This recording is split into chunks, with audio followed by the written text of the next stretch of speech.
Mr. Finchley Takes the Road by Victor Canning. Adapted for radio by Andy and Eric Merriman. Episode 3, in which Mr. Finchley acquires a costly companion, brings home the bacon, and in which Church Warden is present but not correct on parade. In there. And mind your manners. Go on. Stand there. Good work, men. Caught another poacher, eh?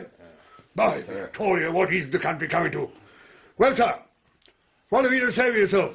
I should like to know whether you're responsible for these men's actions. I've been brutally assaulted by them and dragged here against my will. This is a free country, and I resent the way that I've been treated. Boy has caught him red-handed, sir. Rabbit still warm in one hand, pocket full of snares in the other. It's true, isn't it, guys? It's true as I stand here, Ernie. Hear that, sir? Don't want any highfalutin talk from you about rights. I know how to deal with poachers. I am not a poacher. I found the rabbit in the snare. Yes, and how about the snares in your pocket? Ah, well, Speak up, sir, don't stutter. Are they yours? Yes, they are. But, don't give me any buts. You can butt your way from here to nowhere, but that won't do you any good with me. Stealing me rabbits, eh? Steal me pheasants, too, if you got the chance. That's right. And a man who'll steal other people's pheasants would just as soon come into your house, cut the throats of everyone there, and make off with the silver. I beg your pardon, but I've never cut a throat in my life. Look, you're making a big mistake. If you'll only listen to me, I can explain. Explain? Explain nothing. Plain as a pikestaff. You're a poacher, and you can't talk your way out of that, not with me. By Victoria, I'd like to have had you in my regiment for a while. I'd have driven all that nonsense out of your head. Oh, for goodness sake, stop acting like an overgrown schoolboy, like a spoiled child. I've a perfectly reasonable explanation, and yet you refuse to listen to me. Listen to you? The trouble with you is you've been given too much authority and too much respect all your life. There's too many of your types in this world, and it's time you realized your proper place is in a comic opera. What? By Victoria! No, by Gilbert and Sullivan! Now, look! I'm not going to say any more because I shall probably lose my temper. All I ask is that you either release me at once, making a proper apology, or that you call a policeman. Of course, the first time I ever heard anyone say the likes of that. To the You will have a policeman. I'll have you before the bench tomorrow. Until then, you can cool your heels and that tongue of yours in my storeshed. Here, quick, guys, we'd better get him out of here, or the colonel will be reaching for his sabre. All right. Take him away before I run him. Hurry up. Lock me up like this. It's against the law of the land. I shall sue you for false imprisonment. Yeah, not Colonel Greatrix, you won't. The village constable will do as he says. That's right. That's right, guys, and the colonel often uses his shed as a lock-up because there ain't one in the village. Here you go. Go on, get in there. Guys, look her up. Right. Look, you can't do this to me. You can't do it. You can't do it. It's illegal. Now, calm down, Edgar. Gather yourself. Count to 10. 1, 2, 3, 4, 5, 6, 7, 8, 9, 10. There. That's better. Who's there? Welcome, my friend, to the black hole of Calcutta. So, somebody else has been crossing swords with the colonel. Were you poaching his rabbits too? I was supposed to have been. Where are you? 5 paces forward, 2 to the left, and there's a large truss of straw on the floor against the wall. I found it very comfortable. There's room for 2. Is there a light? Well, I found an old candle stump. We shall want that later, so we'll save it. What do you mean? Supposed to have been poaching, weren't you? No, I wasn't. It was all a mistake. The colonel's men came across me with a snare in one hand, a rabbit in the other, and for some reason they assumed I was poaching. Oh? Colonel, indeed. I told him. I told him he was an overgrown schoolboy. I said almost the same thing to the old boy. Told him not to be so mean with his rabbits, a damned old feudal relic. Mind you, I had been poaching them. One of these days his kind will have a nasty shock. Greedy, intolerant, obstinate old curs. No damn right to shove us in here at all. Quite. Absolutely illegal, as you must know. But he'll get away with it. The sympathy and power of the law will be all on his side. Only he won't get away with it. Not this time. What do you mean? Because, before he can do anything, we'll get away. When it gets dark, we'll break out of here in no time. We'll be miles away before dawn comes up. Will we? Oh, I'm glad I met you. What's your name? Mine's Finchley. Marshall. Tom Marshall. Oh. So, you're Finchley, eh? Sounds a solid sort of name. Did you ever think much about cauliflowers? Cauliflower? Yes. Ever since I've been in here, I've been thinking about cauliflowers. It's just come to me that it's ages since I tasted cauliflowers. I often think about food.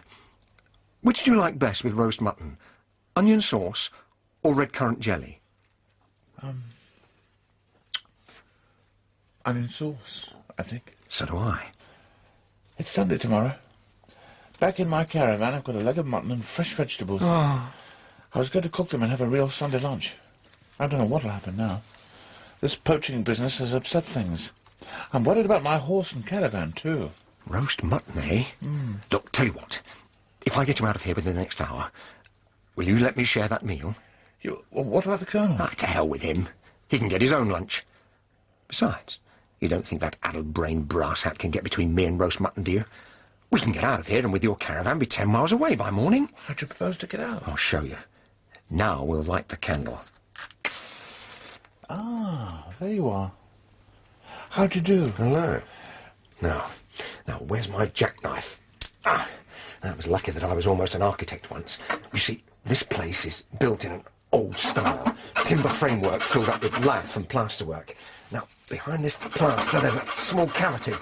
Beyond that we have the outer plasterwork. Yes, it shouldn't take too long. Making a lot of dust. Don't you worry, you'll soon be breathing fresh air. Now, give me one of those logs. Right. There you are. Now, we must be ready to get out quickly because this is going to make some noise. Stand by. I'm ready. Good. Now, here goes. Come on.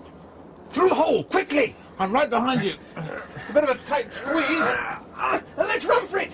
Into the shrubbery. That'll give us some cover until we get to the road. Finchley and Marshall were free. Having reached the caravan, they hitched up Churchwarden and drove for 3 hours under the polished blaze of stars. It was almost dawn when they drew off the road and stopped the caravan in a small copse that sheltered a dark patch of water. The two men climbed wearily into their bunks and slept soundly. When Mr. Finchley awoke, it was broad daylight, and in the distance, church bells were ringing. Damn those bells. Oh, you're awake then? Yes, just having a pipe. Ran out of tobacco, so I borrowed some of yours. Hope you don't mind. No, not at all. No, I thought you wouldn't. Well, what about that roast mutton, eh? I haven't forgotten it. Neither have I. Dreamt about it. Look, it's late. What do you say if we call breakfast off and begin right away with lunch? All right. I'd better get up and start cooking. I think I'll just lie here. Let me know when it's ready. Perhaps you'd like me to ring a bell. Look, let me ask you something. How is it that a man of your type comes to be moving about in a caravan? Well, I'm travelling around Kent, looking for a retirement home for my wife and Robert. That's my son. Oh, well, then you could do with an architect when looking at houses. Remember I told you I was as good as an architect? What do you say if we join forces? I'm going as far as Canterbury. We could travel together, and in return for shelter and food, I'll give you the benefit of my advice on the houses you look at on the way. Ever think of the things that can be wrong with a house? Well, I don't know. I never really... That's fixed, then. You'll not regret it. Ever think about beds? We spend over 1/3 of our life in bed, in oblivion. Warm, comfortable oblivion. If I was a poet, I'd write about beds. Some scope there. I suggest you leave the one you're in and get ready. You're right. Never eat in bed. Spoils the food and disturbs the bed. Right. Oh, that lake looks inviting. Yes, nothing like a dip to rouse the appetite. Here we go! Oh, dear. He's frightening all the wildlife. It was after lunch that Mr. Finchley made his first big mistake. By doing all the washing up and allowing Marshall to sleep, he established a custom, a tradition, which Tom Marshall maintained from that day. Marshall had a grand capacity for lassitude, which swamped all his other vices. Mr. Finchley began to feel real alarm when Marshall started to say things like, Don't worry. In time we shall find the perfect house. Our house. The one we dream about. or sometimes, I feel like a smoke. Have you seen your tobacco anywhere? or even, Isn't it time you washed some of our shirts? and so forth. Somehow, he was always able to justify his existence. No, that house wasn't any good. When I jumped on the floorboards, they sagged under my weight. Oh. Cheer up. Something will turn up. Oh, what about those steaks we bought?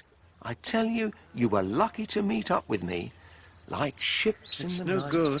Most people miss one I another. must get rid of him. Now and then, two people meet. I'm not going to be saddled with Somewhere in him the for the rest sky, of my a trip. star begins to shine. Or for the rest of my life. Good. At least you've come to your senses. Now, what are you going to do? I don't know. But, well, I'll think of something.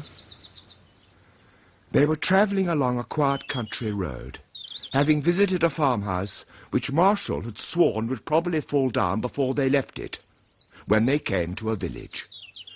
As they drove down the main street, a white banner floated over their heads, proclaiming that today was the day of the village fete. Shall we stop and have a look? All right, might as well. I'm sure a church warden could do the rest. Whoa, boy. I suppose it'll be the usual sort of thing. Yeah. Come on, gentlemen. Have a go at the button guessing. Quickly, you've just got time. It's very exciting. Yes, you pay sixpence and guess the number in the bottle, and then if you're right, there's a mystery prize. You will have a go, won't you? Of course we will. Won't we, Finchley? Well, yes, of course, I suppose. We'll Yes. both have a go. Oh. Now, you give me that bottle, miss. Well, what do you say? 1,607. Oh, nonsense. That's far too many. We'll see, we'll see. That will be sixpence, please. Pay the young lady a shilling, and then you can have your guess. What? Oh, of course, yes. Here you are. Oh, thank you, sir. Now, let me see. I'd say about 987. Never. Well, didn't you notice that most of the buttons are very large? We'll see. Thank you, gentlemen. I'll make a note of those. The correct number will be announced by the vicar any moment now. Well, thank you, my dear. May I say what a lovely dress you're wearing? Oh, thank you. I made it myself. Did you? Talented as well as pretty. Oh, sir. And those flowers on your hat, are they real? Or is it the delicious perfume you're wearing? Of course they're real. Any fool can see that. All right, Mr. Finchley. Well, I must be getting along now. Goodbye, gentlemen. Goodbye. Maybe we'll meet up later, huh? Have you ever thought about women, Finchley? About the various kinds of women and how much we men... Oh, not another bell. Thank you, ladies and gentlemen. Quiet, please. Thank you all for coming and for spending so liberally. The total profit from the fair will be read out in the notices in church on Sunday morning, so you'll just have to come along. Yes. Now, for a few announcements, in the pickling competition, Mrs. Tattersall has once again walked off with first prize, but she didn't get far. Yeah. Congratulations, Mrs. Tattersall. Well done. Now, the best floral arrangement was judged to have been by Mrs. Philpott. And now for the button guessing competition. I just had the results handed to me. Oh, there was a record entry for this. No one got the right number, but one person guessed to within 2 of the correct number. The total number of buttons was 985, And so the first prize goes to the gentleman, a Mr. Finchley, who estimated 987. Will Mr. Finchley please step forward? Go on. That's you. What? Oh, yes. Here I am. That's coming this way. Ah, Mr. Finchley. Yes? Good.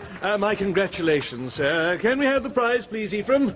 Thank you. Here you are, Mr. Finchley. She's all yours. Good gracious, it's Pig. Yes. Well, thank you. Very much. Well done. Come on, little one. What are we going to do with her? Well, keep her, of course. Can't just leave her here. I want her. Oh, no. You can't carry a pig around with you all the time. She's got to come with us for the time being. I shall call her Ella. In Pete's name, why? Not for no reason. It sounds just the right kind of name for her. Ella. Yes, I think I like it. Oh, you're talking nonsense, Finchley. Here we are. Oh. So. Cheers. Cheers. No. Look, it's no good, old boy. You haven't considered all aspects of the pig question. I like animals, but you can't keep them in a caravan. Our caravan isn't big enough. You've got to get rid of her. But I want to keep her in my caravan. I might soon find the house I'm looking for, and then I could have her in a sty in the orchard. But it might be ages before we find our house. My house. No. The pig must go. It's impractical. I won't sell her. No need to sell it, old boy. No need at all. Here. Feel that blade. Ever think of knives? They sharpen pencils. They carve wood. And this one helped us to escape from the old colonel, didn't it? Well, it'll also help us to escape from Ella. Tell you what. Tomorrow morning, we'll have a sacrifice. I'll cut her throat. No longer pig. No longer a problem. Just pork. Now, pork isn't a problem. Ever think of roast pork and apple sauce, crisp, brown, crackling? It was the last straw. Mr. Finchley was not going to allow that to happen. Marshall had to go. And like all apparently invincible men, he had his Achilles heel. Finchley knew what it was. The next morning, Marshall did not wake until 11 o'clock. And long before that, Finchley was up and active. When Marshall awoke, it was to see Mr. Finchley sitting on the doorstep, smoking his pipe and peeling potatoes. Oh, my word, it's late. Oh, must have taken a little too much last night. Yes, possibly. I didn't disturb you because I've been busy. Been thinking over this pig business. Oh? I think all right. While you were asleep this morning, I walked back to the village. I saw the butcher there, and he's coming out this afternoon to take the pig. I couldn't kill him myself and eat her as you suggested. Of course not, old boy. I'm glad you're seeing the right thing to do. What are you doing now? Oh, preparing lunch. Ah. I thought that, well, as the butcher wouldn't be here till this afternoon, we'd take the opportunity of having a good meal. I made a few purchases while I was in the village. What do you say? Excellent. But first, I want you to hear the menu. I'm going to start with some julienne soup. Then we're going to have lamb cutlets, 2 for me and 3 for you, served with succulent new potatoes and fried tomatoes. I've also bought some rough cider to wash it down. Then for pudding, there's peaches and cream. The climax will be some thick black coffee and a glass or 2 of fiery brandy from my private store. Oh, Finchley, you're a genius.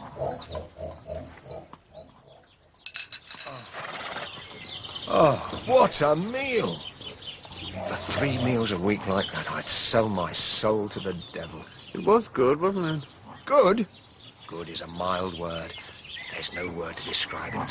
I'm full, gloriously, happily, sleepily, and completely full. Oh, I must go out and have a snooze under the hedge. Wake me when that butcher arrives. I'll see he doesn't cheat us over the price of Ella. Poor Ella. So soon to be... Oh, no, I mustn't say that. Too much respect for your feelings. See you later, Finchley. Righto, Marshal. Sleep well. I could do with a snooze myself, but I must keep awake. Marshal? Marshal? Marshal? Good. Now there's no time to lose. Come on, Ella. Shush! Shush! Now, come on, Churchwarden. No noise from you either. We must get away. Ever thought about being abandoned, Mr. Marshal? Well done, Finchley. For the next 3 hours, Mr. Finchley kept Churchwarden hard at it. He was torn between two desires, to get as far away from Marshall as he could, and his own craving for sleep, which lay heavily on him. At times he dozed for a second. Gradually he dropped into a sort of wakeful stupor, but eventually he slept. Meanwhile, Churchwarden had become bored. He was bored with caravanning, bored with the heat and the flies and the petrol fumes. He himself needed to get away from it all. Then suddenly there came the sound of a brass band. Churchwarden pricked one ear forward, and the music sounded louder. His heart took a quicker beat, and he caught sight of brightly coloured uniforms, the yellow glitter of instruments, and the movement of men. It was too much for Churchwarden. Oi, you! Where do you think you're going? This is a parade ground. Come back here! What is that? What's happening? Whoa, Churchwarden, stop! What the devil's going on here? Oh, that us wants to join the army. Give him a chance to see the world. Churchwarden, will you stop? You're causing chaos! Get that contraption out of here at once, sir! By me, Collier, I'll have you for this! Oh, Lord, it's him!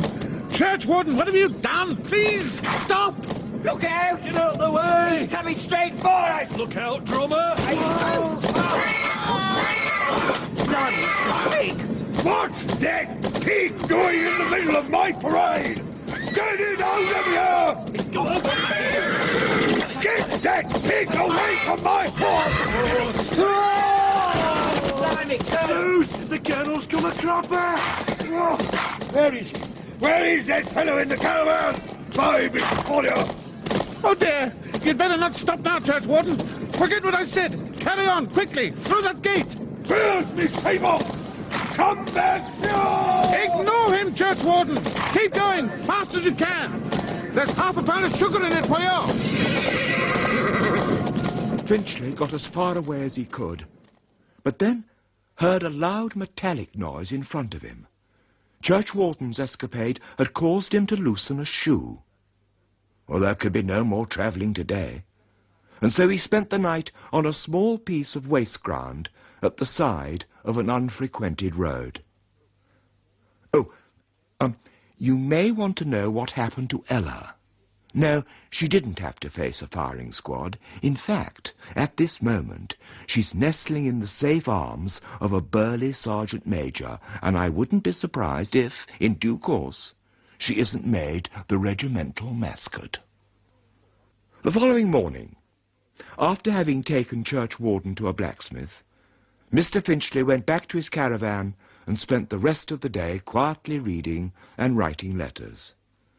As he was sitting on the back step after his supper, smoking a last pipe before turning in, a man came clumping up the road towards him. Good evening, sir. Good evening. Do you like peas? I do. Ain't many would say no to that question. Here's a picking for you from my garden. Oh. Do you live in the caravan all year round, sir? No, I'm sort of on a holiday. You'll be from the town. That's right. Maybe that was one of your friends that come along this morning. This morning? Yeah, just after you took the horse off. I was working in the field opposite when I heard the car draw up. Oh. The tall gentleman got out and knocked on your door. He didn't see me, but I watched him. Knocked several times, he did.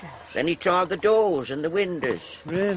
I was coming across to tell him that I'd seen you go off, but he went away before I could get here. I had an idea he saw me coming. He wasn't wearing a military uniform, was he? Oh, no. I don't know who that might be.